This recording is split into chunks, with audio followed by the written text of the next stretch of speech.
Well, hello everybody. I don't know if you've seen my blog post, but if you have, you'll know that I've been thinking about God's love for us and how that maps on to Lent, because I'm writing the Lent materials at the moment, and also just what it means for those of us who struggle through the winter a bit. And as you probably know, if you've been reading my stuff for a while, I'm one of those people who finds this time of year really difficult. There's snow outside at the moment here in Edinburgh. And so I've been doing what I often do at this time of year, which is just thinking about the metaphor of sunshine and what a difference that makes. I'm using some really ancient watercolours here. You'll see they're really flaky. This is an old box of paints. I've had it since I was a teenager. And actually, some of the pans in here that I added later belong to my granddad, who would have been well over 100 by now. So yeah, really, really ancient paints. And I suppose what I'd like to point out by this is that you don't always need brand new, mega expensive materials. These probably some would have thrown away by now just because they're so old, but I actually really like using them just because they've been my old friends for decades now. And as you can see, some of them are coming up for needing replaced, but basically they're still good. They're still good for a background. They're probably not very colour fast, but I'm only doing this in a journal, so it doesn't really matter. And what I'm doing here is just a very simple kind of a colour wash over the background to start me off thinking about God's sunshine, I suppose, God's warmth. And for me, in reality, that probably maps onto his love for us. And I've been looking at Psalm 37 quite a bit, Psalm 37, and just if you live in the UK, you'll be aware of the utter turmoil that there is in our political scene at the moment, and thinking about, what does it mean for us to trust God and know his love in the midst of uncertainty nationally, never mind the kind of uncertainty that we have in our personal lives from time to time. And I think that many of the Psalms are highly political in that they speak into situations of national unrest and real fear about the future, and a sense of there being enemies and those who are on the right side and those who are on the wrong side. And, whatever we think about the current situation, whoever we feel comfortable with or not, maybe some of us feel comfortable with nothing that's going on at the moment, there's real riches for us to be found in these Psalms of old, and to know that we're not the first people to be in a situation of uncertainty and to some extent fear. So I'm just making a little wash here. And interestingly, as I'm talking and as I'm thinking about uncertainty and unrest, this has got much darker than I meant it to be. And I think sometimes when we're praying through painting, we learn things about ourselves and about what we actually want to say to God just by the way we apply the colour. Now, I thought this was all going to be rainbow brights, but actually what I've painted is probably a much more honest representation of how I feel about the situation at the moment in the UK and my prayers for us as a nation. So that's interesting, isn't it? Anyway, the verse that I've picked out to focus on is this verse or passage in Psalm 37, verses 3 to 6.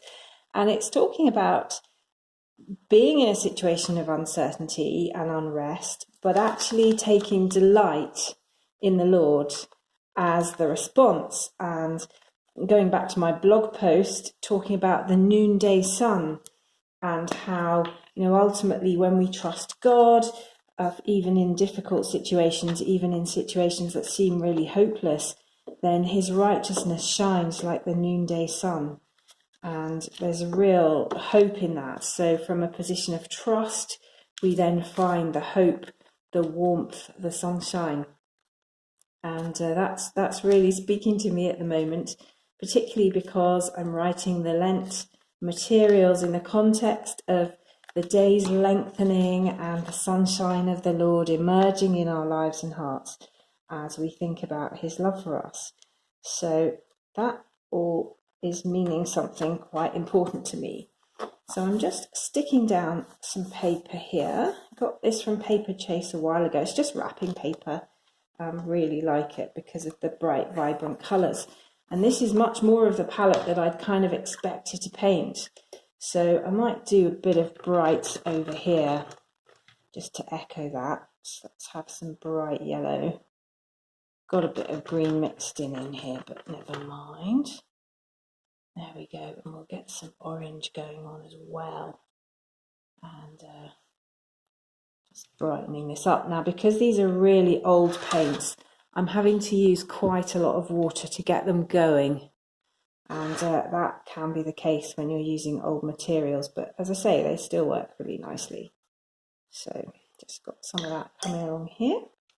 And then I'm going to put some red in there, and that's merging with the orange to make a kind of orangey red. And there's nothing very skilled about this in terms of the painting.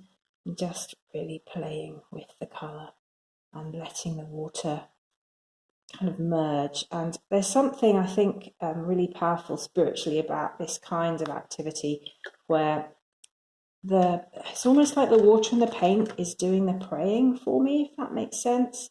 You know, the Bible talks about when we don't know how to pray, the Spirit gives us groans instead of words. And I'm feeling like I don't quite know how to pray at the moment about certain things going on in our politics particularly.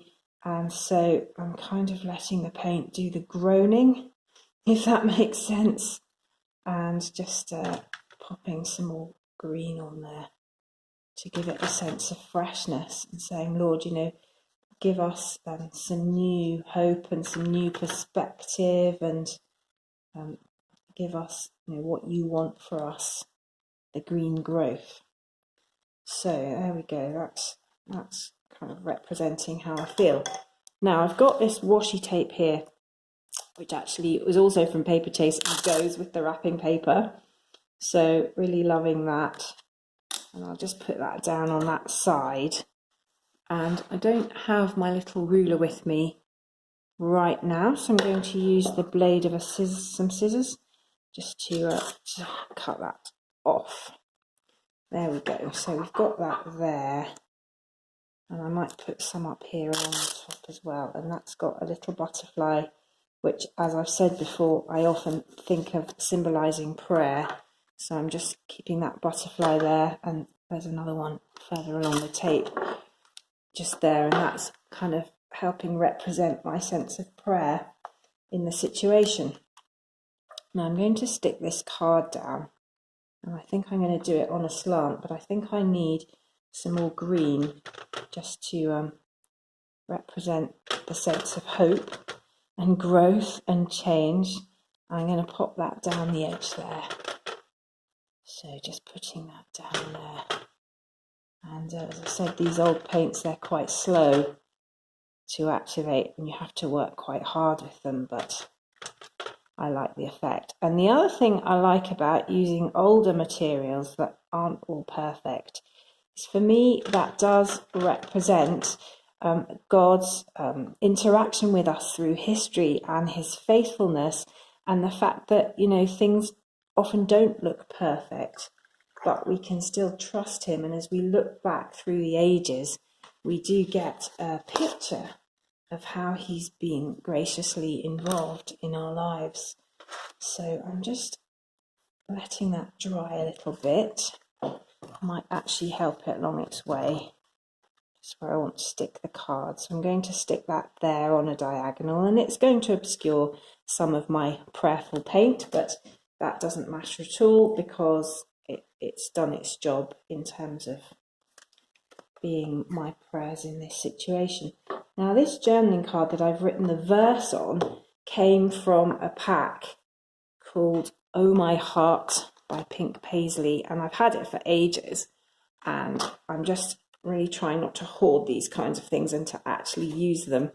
And it's got some lovely colours on it that go with this wrapping paper quite well, but it's also got the gold foiling, and for me that is about God's majesty and faithfulness, and just reminds me that, you know, his light and his sovereignty does shine through in these situations, even when they can look a bit bleak. So that may not stick very well because the paint underneath is still quite wet, but it doesn't really matter. It's not going to go anywhere. So I'm wondering if actually I need some washi along the bottom here as well. I might just do that. That finishes off that page there. And then I've kind of got to this stage and I've kind of laid out some of my feelings about the situation that I'm praying for.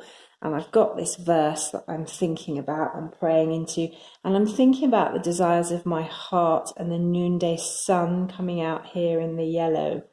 And so I want to kind of now make a bit of an indication of my trust in God in the middle of all this. So it's very easy to take difficult situations and just dwell on them and worry about them and generally angst. And I'm quite prone to that. And one of the things I'm really trying to do is to deliberately express my trust in God. And so I'm using this gorgeous gold Liquitex ink, which you may have seen me using in previous videos. Certainly I'm using it over on my Jane Journaling channel in a recent video. I can leave the link below. And I'm just dropping this on my page to kind of represent a sense that I need to trust God and his sovereignty and the fact that, you know, he is God and he is faithful. And if he can sort Israel in the Old Testament out, he can certainly sort us out in the long run as well. Now, this is the copper Liquitex, gorgeous, gorgeous colour.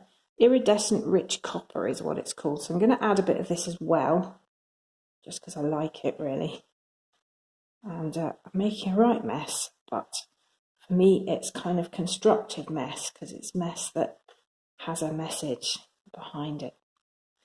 Now, what I'm going to do is, it seems a bit counterproductive, but I'm actually going to block this because you can then sort of spread it around a bit and it merges in with the paint. And I really like that, and it's quite symbolic of the fact that our prayers merge in with all the messy stuff in life. So, you know, we don't get the instant answers we want, and it isn't all immediately clear, but it's all in there somewhere. You know, God is faithful and he's in there somewhere. And sometimes it's just about trust when we don't see it exactly how we want to. We have to know that he's in there. So that's the sort of bit of tissue that I might reuse because it's really gorgeous. I don't know if you can see how shiny that is. And when this all dries, the glitter, the kind of the ink will really glow and look amazing. So I hope that's useful. Now, in writing the Lent materials, I'm really wanting us to focus. I'm really feeling that the way forward at the moment, certainly for me and maybe for others, is to focus in on God's love and consequently his faithfulness. And so I'll be really focusing on that in the Lent materials that I'm writing for the retreat day and also for the Lent kits from Bible Journaling UK. And so I'm just thinking about that love. And as I pray more through these pages and as I look at the different verses that we'll be studying in the Lent course, I'm just thinking about his love for us and how when we're really secure in that, we can kind of cope with anything. So I hope this was helpful. Please subscribe if you haven't already. Thank you very much for watching, and I'll see you in the next video. Bye-bye.